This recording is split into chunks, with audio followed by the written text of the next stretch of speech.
사랑하는 약대교회 성도 여러분, 새날이 밝았습니다. 함께 조용히 기도하심으로 5월 26일 수요일 새벽 기도를 시작하시겠습니다. 자기 허물을 능히 깨달을 자 누구리요, 나의 숨은 허물에서 벗어나게 하소서. 또 주의 종에게 고의로 죄를 짓지 말게 하사 그 죄가 나를 주장하지 못하게 하소서. 그리하면 내가 정직하여 큰 죄과에서 벗어나겠나이다. 나의 반석이시오 나의 구속자이신 여호와여, 내 입의 말과 마음의 묵상이 주님 앞에 연락되기를 원하나이다. 아멘. 사랑해 주님, 우리 성도님들 하루의 첫 시간 오직 하나님께 드립니다.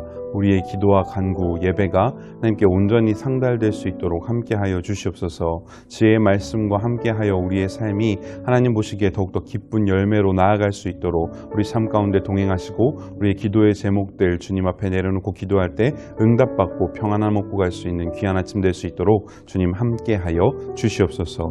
동행하시는 예수님의 이름으로 기도합니다. 아멘. 오늘 함께 묵상하실 말씀은요, 잠언 14장 1절부터 19절까지 말씀입니다.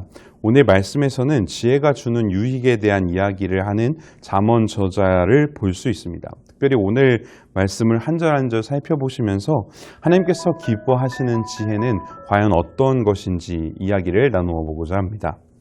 첫 번째로는요, 지혜는 이기적이지 않다라는 내용입니다. 1, 2절 말씀에는요, 집을 세우는 여자와 집을 허물어뜨리는 여자에 대한 이야기가 나옵니다. 또한 바른 길을 걷는 사람과 그릇된 길을 걷는 사람들이 주님에 대해서 어떻게 생각하고 받아들이는지 그 태도가 나오는 것을 이야기하고 있습니다. 집을 세운다. 한 가정을 세우는 것을 의미합니다. 이것은요, 나 자신을 내려놓고 가정을 위해서 섬기고 희생하고 마음과 시간과 정성을 들이는 모습을 이야기하는 것입니다. 이러한 정성과 희생과 섬김, 이런 것들이 없이는 집을 올바르게 세울 수 없습니다. 저도 한 가족의 가장이 되는데 제가 우리 집에 헌신하지 않고 여기저기 제 하고 싶은 대로 행동을 한다고 생각해 보십시오. 평안한 가정을 잘 꾸려나갈 수 있겠습니까? 우리의 집이 하나님 말씀 안에서 바로 설 수 없을 것입니다. 지혜는 이와 같은 성품에 대해서 이야기하는 것을 볼 수 있습니다. 이 세상에 이기적인 지혜는 없습니다. 왜냐하면요, 지혜는 그 원천이신 하나님의 성품을 닮아 있기 때문에 그렇습니다. 지혜의 성품이 거룩하고 거짓없고 이타적이고 배려가 있고 치유하고 회복시키고 살리는 것이기 때문에 그렇습니다. 우리가 기도할 때, 하나님께 간구할 때 실수하고 착각하는 부분이 바로 이 부분이 될 수 있습니다. 하나님께 나의 이기적인 것을 간구하고 기도하면서 하나님께 지혜를 구하는 기도를 할 때가 있으시지 않으십니까? 이기적이다라는 것은요, 그 마음과 중심에 나로 가득 차 있는 상태를 이야기합니다. 겸손하고 낮은 마음, 즉 하나님의 시선과 중심이 우리 안에 가득 차 있을 때 우리는 지혜를 얻을 수 있습니다. 그리고 그 지혜와 함께 할 때에 이 집을 세우는 여인처럼요, 내가 속한 공동체, 내가 속한 가정을 세우는 역할을 하게 됩니다. 내 뜻대로 내 마음대로 언행을 할 경우 이렇게 공동체와 가정, 그리고 교회 공동체까지도 세울 수 없다라는 것이죠. 우리는 지혜를 얻어서 이런 살리는 사람이 되어야 될 줄로 믿습니다. 우리 4절에서 6절까지 말씀을 한번 보시면은요, 중심을 보지 못하고 외식하는 자, 또한 거만하고 거짓을 말하는 자, 그리고 모두 다 그런 사람들의 중심이 내 안에 있는 사람인 것을 이야기하는 것을 볼 수 있습니다.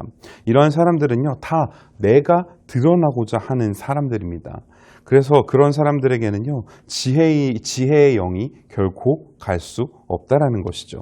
하나님의 지혜는 사람이 드러나는 것이 아니고 하나님의 사랑과 하나님의 말씀의 능력이 드러날 수 있도록 우리 안에서 역사하십니다. 그래서 하나님의 선한 영향력을 이 세상 가운데서 나타낼 수 있도록 하는 것, 그것이 바로 하나님의 지혜인 것입니다. 그래서 잠언 기자는 뭐라고 설명을 하느냐 하면, 이렇게 이기적으로 행하는 사람들로부터 떨어지고 멀어져야 된다. 그 곁을 가까이 하지 않는 편이 더 낫다라고 이야기하고 있는 것입니다. 두 번째는요, 이 외적인 것에 마음을 쏟고 마음을 두는 것을 경계해야 하는 말씀을 하고 있습니다. 10절에서 13절까지 말씀 내용을 보면요, 정직한 영과 하나님의 신령한 지혜는 겉으로 보여지는 것에 집중되어 있지 않음을 드러내고 있습니다. 본문에서 이야기하는 것처럼요, 그 마음의 중심은 오직 보이지 않고 감추어져 있기 때문에 우리가 쉽게 알아차릴 수가 없음을 이야기하고 있습니다. 이 세상 가운데서도 이게 옳다, 이것이 맞다라고 주장하는 수많은 것들이 있어요. 정치로 이야기하면 더 그렇고요. 경제, 사회적으로 이야기를 해도 무엇이 맞는지에 대해 주장하는 여러 가지 속셈들이 있다는 것이죠. 그래서 우리는 그걸 잘 판단하고 분별해야 합니다. 어떻게 할 수 있을까요? 맞습니다. 우리 안에 계신 하나님의 지혜의 영은 하나님과 통하기 때문에 그것을 판별하고 분별해내는 좋은 선택을 만들 수 있다는 것입니다. 바꿔 표현하면요, 지혜의 영이 우리 안에 임하도록 우리 자신을 내어드리고 흔들리지 않은 채 하나님의 길을 걸어가게 되면은요, 그때에 우리가 하나님께서 원하시는 외적인 것으로부터 자유로워지고 진정한 진리를 선택하는 지혜를 만날 수 있게 된다는 것입니다. 이 세상 사람들이 얼마나 많이 자기 주장을 합니까? 요즘은 자기 PR의 시대라고 해서 내 주장을 내세우고 나의 이야기를 잘 하는 것이 굉장한 능력인 것처럼 포장되어 있는 세상입니다. 그러나 그것도 중요하겠지만 더 먼저 앞서서 되어져야 하는 것은요, 하나님께 나를 내어드리고 하나님께서 나를 사용하실 수 있도록 먼저 하나님께 구하고 응답받고 그 지혜의 영을 받은 지혜로 문제를 마주하는 모습이 필요한 것입니다. 왜냐하면 우리의 눈으로 판단하고 보는 것에는요, 그 진리와 그 속마음까지 모두 다 꿰뚫어 볼 수 없기 때문에 그렇습니다. 네, 14절입니다. 마음이 삐뚤어진 자, 선한 자 둘 다 자기 행동으로 보응을 받는다라는 말씀이 있습니다. 이 둘은요, 결국 같은 행동을 하고 같은 보응을 받는다는 말씀으로 보이지만 그 행동을 하는 근거가 전혀 다름을 볼 수 있습니다. 삐뚤어진 마음, 굽은 마음으로 행하는 사람은요, 자신이 행한 것보다 더 큰 것을 바랍니다. 그래서 그의 인생 가운데에는요, 언제나 불평과 불만들이 가득한 인생이 있다라는 것입니다. 인생을 자기 유익과 이익에 초점을 맞추어서 바라보게 되면요, 살면서 계속 불평하고 불만하고 남과 나를 비교하고 내가 못 가진 것에 대해 탄식하는 일만 생겨나게 됩니다. 그러나 지혜 있는 사람, 선한 사람은요, 자기가 한 일에 삭슬 받을 수 있음에 감사하게 됩니다. 왜냐하면요, 그 모든 것의 주인이 살아계신 우리 하나님이심을 고백하는 인생을 살기 때문에 그렇습니다. 그래서 선하고 지혜로운 사람은요, 자기 인생에서 더욱더 큰 가치를 만들기 위해서 노력하고 그런 방법을 찾아가면서 자기 스스로를 개발하는 인생을 선택하게 됩니다. 성경에 이와 같은 이야기가 예수님의 비유 가운데에서도 나옵니다. 모두 다 알고 계신 그 종에게 달란트를 맡겼던 주인의 이야기가 나오죠. 1달란트, 5달란트, 10달란트 받은 종의 이야기 모두 다 알고 계시지 않습니까? 사람이 그 된 일을 결과와 그 행위의 보응을 바라는 그런 눈으로 인생을 바라보면요, 1달란트를 그저 땅에 숨기고 묻어두었던 그 종처럼 어리석게 행동할 수밖에 없다는 것입니다. 왜냐하면 결과를 만들어내는 일에만 집중하기 때문에 그렇습니다. 어떤 평가를 받을지 두렵기도 하고 가지고 있는 이 재산을 잃어버리게 될까 걱정되기도 한다는 것이죠. 그러나 주인이 진정 원했던 것은 무엇입니까?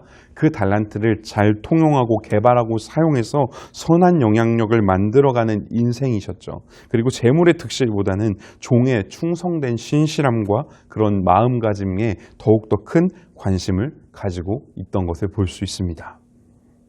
말씀을 정리합니다. 하나님의 지혜는 결코 이기적일 수가 없습니다. 나의 눈을 내려놓고 나의 생각을 내려놓고 나의 교만을 내려놓고 하나님을 선택하는 것이 지혜의 능력이 됩니다. 그리고 이 지혜와 함께 할 때 우리가 받은 것에 감사하면서 우리 인생에서 더욱 귀한 하나님 나라의 가치를 만들어갈 수 있도록 하나님께 우리 인생을 더 내어드릴 수 있는 것입니다. 저와 여러분이 이런 성숙한 지혜의 자리에 동참할 수 있게 되기를 간절히 소원합니다. 오늘 하루도 하나님께서 우리를 지혜 가운데 인도하실 수 있도록 우리의 마음을 내려놓기 위하여, 우리의 시선을 내려놓기 위하여 기도하고 나아가는 모든 약대교회 성도님들과 제가 되기를 간절히 소원합니다. 함께 기도하시겠습니다. 사랑해 주님, 지혜는 이기적이지 않습니다.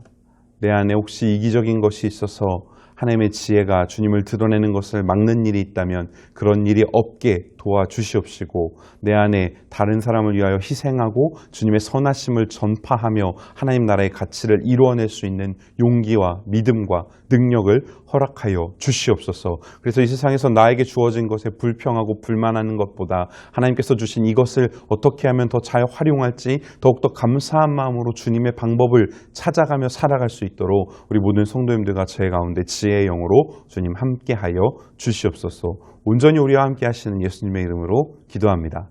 아멘. 오늘 하루도 말씀과 동행하시는 기쁘고 복된 날 되시기를 간절히 소원합니다. 사랑하고 축복합니다. 제14장 지혜로운 여인은 자기 집을 세우되 미련한 여인은 자기 손으로 그것을 허느니라. 정직하게 행하는 자는 여호와를 경외하여도 패역하게 행하는 자는 여호와를 경멸하느니라. 미련한 자는 교만하여 입으로 매를 자청하고 지혜로운 자의 입술은 자기를 보전하느니라. 소가 없으면 구유는 깨끗하려니와 소의 힘으로 얻는 것이 많느니라. 신실한 증인은 거짓말을 아니하여도 거짓 증인은 거짓말을 뱉느니라.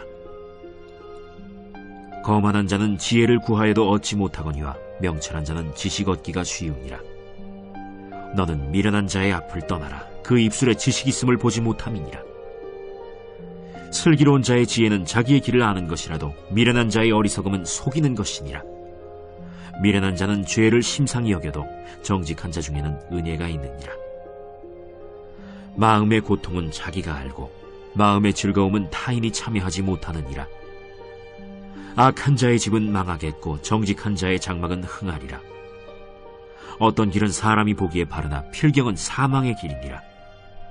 웃을 때에도 마음에 슬픔이 있고 즐거움의 끝에도 근심이 있느니라.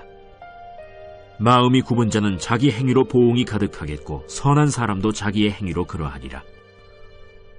어리석은 자는 온갖 말을 믿으나 슬기로운 자는 자기의 행동을 삼가느니라.